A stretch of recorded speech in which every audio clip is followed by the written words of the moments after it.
Teman-teman, saya Fernando Advenera Kofarabangur. Kali ini saya akan menjelaskan materi geografi tentang aspek spesifik dari dinamika atmosfer dan dampaknya terhadap kehidupan. Sebelum itu, kita harus mengetahui apa itu dinamika atmosfer. Dinamika atmosfer adalah ilmu yang mempelajari tentang pergerakan dan perubahan atmosfer di bumi. Aspek spesifik dari dinamika atmosfer meliputi yang pertama, perubahan iklim. Perubahan iklim adalah perubahan jangka panjang pada kondisi cuaca rata-rata di bumi. Perubahan iklim dapat disebabkan oleh faktor-faktor alami dan manusia, seperti emisi gas dan rumah kaca. Yang kedua, siklus hidrologi. Siklus hidrologi adalah proses pergerakan air di bumi, dari atmosfer ke permukaan tanah dan kembali ke atmosfer. Siklus hidrologi memainkan peran penting dalam mengatur cuaca dan iklim. Yang ketiga, fenomena cuaca ekstrim. Fenomena cuaca ekstrim adalah peristiwa cuaca yang tidak biasa dan dapat menyebabkan kerusakan seperti badai, banjir, dan kekeringan.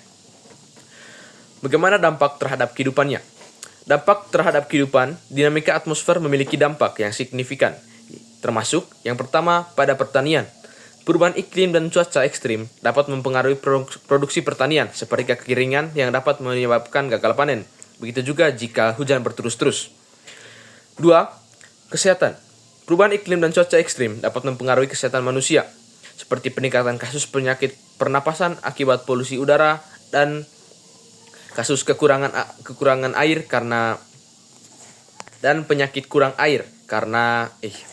penyakit yang disebabkan oleh kekurangan air karena kekeringan.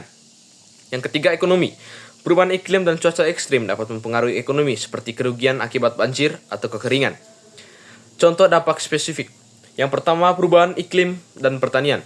Perubahan iklim dapat menyebabkan perubahan pola cuaca yang dapat mempengaruhi produksi pertanian. Contohnya, perubahan iklim dapat menyebabkan kekeringan yang dapat menyebabkan gagal panen. Yang kedua, cuaca ekstrim dan kesehatan. Cuaca ekstrim dapat mempengaruhi kesehatan manusia. Contohnya, badai dapat menyebabkan peningkatan kasus penyakit pernapasan akibat polusi udara. Yang ketiga, perubahan iklim dan ekonomi.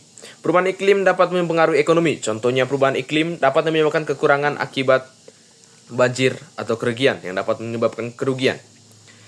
Dalam menghadapi dampak dinamika atmosfer, penting untuk melakukan beberapa hal seperti yang satu, pertama, mengurangi emisi gas rumah kaca. Mengurangi emisi gas rumah kaca dapat membantu mengurangi perubahan iklim. Yang kedua, meningkatkan kesadaran. Meningkatkan kesadaran tentang dampak dinamika atmosfer dapat membantu masyarakat untuk mempersiapkan diri agar dapat menghadapi dampak tersebut. Yang ketiga, mengembangkan teknologi. Mengembangkan teknologi dapat membantu mengurangi dampak dinamika atmosfer, seperti teknologi penggunaan air dan tanah.